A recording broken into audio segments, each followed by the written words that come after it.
Welcome to 3 Minute Thoughts. So today I want to talk about gaslighting, and not in the sense that you think of. But something I've noticed is I love the idea, the concept of gaslighting. I don't like actual being gaslit, but I like the concept that is out there so people have a frame of reference to go to when they see these kind of things happen. But I also see that there's now a problem in that gaslighters will start saying that the other person is gaslighting, and it becomes a tug of war because now the gaslighter is saying that you're gaslighting, but you're not. How do you resolve that issue? Because you can't go, no, but you're gaslighting. It doesn't work. But it is something that's good to know because you go, well, actually, now that I know that they're gaslighting, then I can just ignore them and go away and leave them alone and not involve with them and let them do their own thing. There's a common thought I've seen where people tend to accuse others of doing something that they constantly do.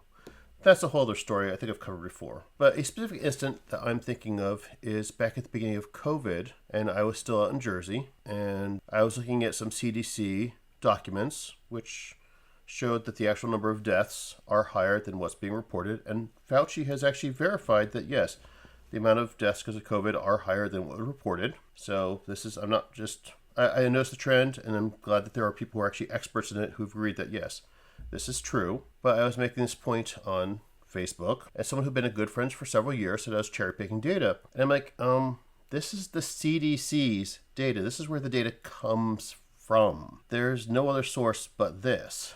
So it's not cherry-picking. And then they showed me this article about driving statistics, saying that driving has become more dangerous during the time of COVID, and said that all these unexplained deaths were driving deaths. And I looked at the article and I was like, no.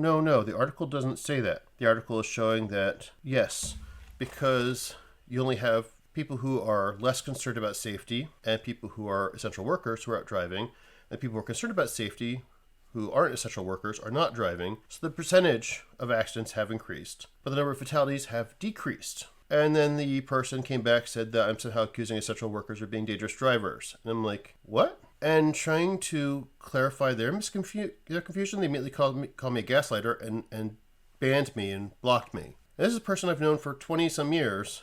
And I'm like, well, I'm confused because... And other people reached out to me and said that they were confused as well, and that this actually was a behavior of this individual for years that they'd been aware of. So I'm like, okay, I did not know that this person was like that because they were an acquaintance from the internet days.